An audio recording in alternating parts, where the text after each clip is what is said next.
So what do you think? Can one person really make much of a difference, especially a teenage person? Well, let's look at a typical teenage kid and see if we can learn anything. Here it is, 7:30 on a Saturday morning, and he's stuffing his car with food he just grabbed from the loading dock of a grocery store. The store puts it out there for him to pick up and take to the soup kitchen a few miles away, where it'll be made into breakfast for some needy and homeless people. His name is David Levitt, and he's been doing this every Saturday morning since he was 12. But what makes David's story special is not that he volunteers his time for community service. I mean, a lot of people do that. What's extraordinary about David's story is how the efforts of this one teenage boy have snowballed into something much bigger than he ever imagined. One person can make a difference. One person can change the way we live as a society. David Levitt has done that. He has convinced a number of us that serve in the legislature in Tallahassee that this is an idea whose time has come, in fact, is overdue. David Levitt is a high school sophomore who is proving beyond any doubt that one person truly can make a very big difference. But David didn't start off with lofty goals in mind. He just wanted to volunteer some of his time to help out a few people who needed it. Then one thing led to another, and before he knew it, David was on a life-transforming journey into citizenship. Well, when I was about 11 and a half, I was preparing for my bar mitzvah. And when you prepare for your bar mitzvah, you're supposed to show your responsibility as an adult by doing something helpful in the community.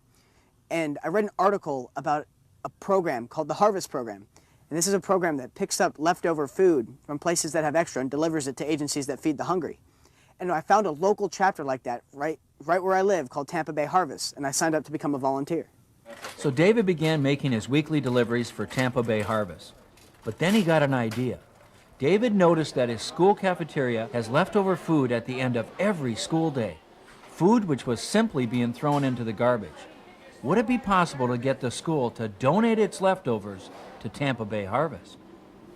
It was my first week of middle school. So I went up to my principal. He didn't even know me yet. I hadn't even seen the guy yet.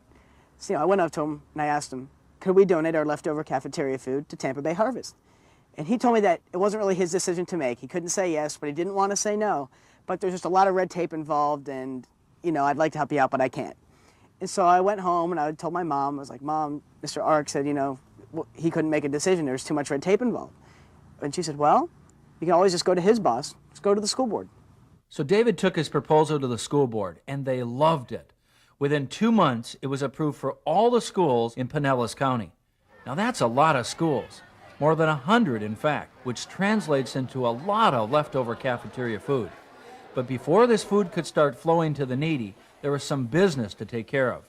That red tape David's principal had warned him about had now begun. Well, about 6 months later, the president of Tampa Bay Harvest, Mary Dowdell, she calls me up and she says, David, we got a little problem.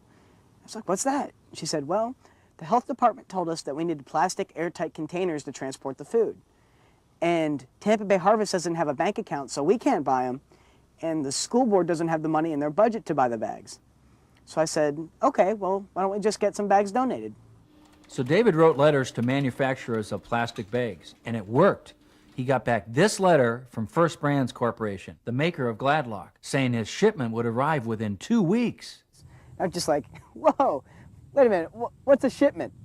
And that day, UPS showed up and delivered 8 full cases of Gladlock bags. And that's like 24 boxes of bags in a case. So I called up Mary Dowdell and said, got the bags, let's get going. At last, 1 year after the school board first approved the project, the final details were resolved.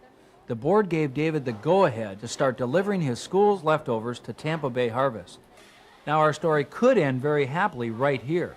Less food being wasted, more food for the needy. But the story doesn't end here. It gets better.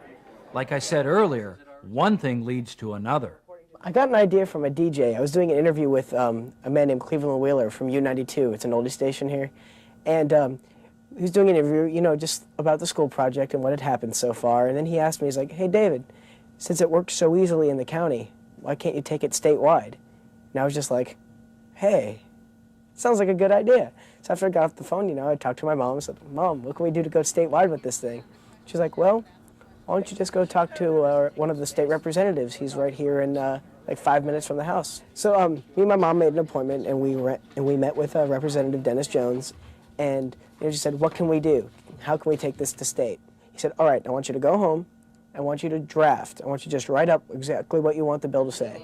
So we go home and we draft a bill, my mother and I, and what it did, it amended the Good Samaritan law to make it cover the transporters of the food. It used to be that only the donors and the recipients were covered. Now the middleman, that transporter, is also covered. And it also says you must make every effort possible to donate that leftover food.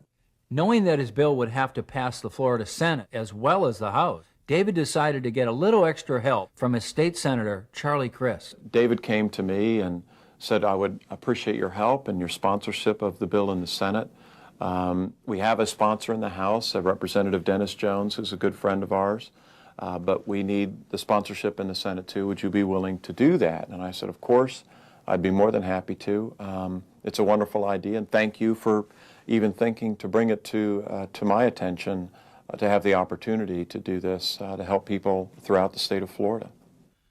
David's bill came up for a vote in the Florida State Senate while David was on spring break from school. Senators, I'd like to ask your indulgence on something. We have had a page with us all week, David Levitt. He is the guiding force on a bill that Senator Crist has introduced dealing with the distribution of surplus food. Senator Crist? Madam President, this is David Levitt. David is an extraordinary young man, and he came up with this idea of making sure that we distribute food to those who can't afford it. And if the Senate's permission, if I could have him say a few words, that would be incredibly nice, too. Okay. There's a first time for everything.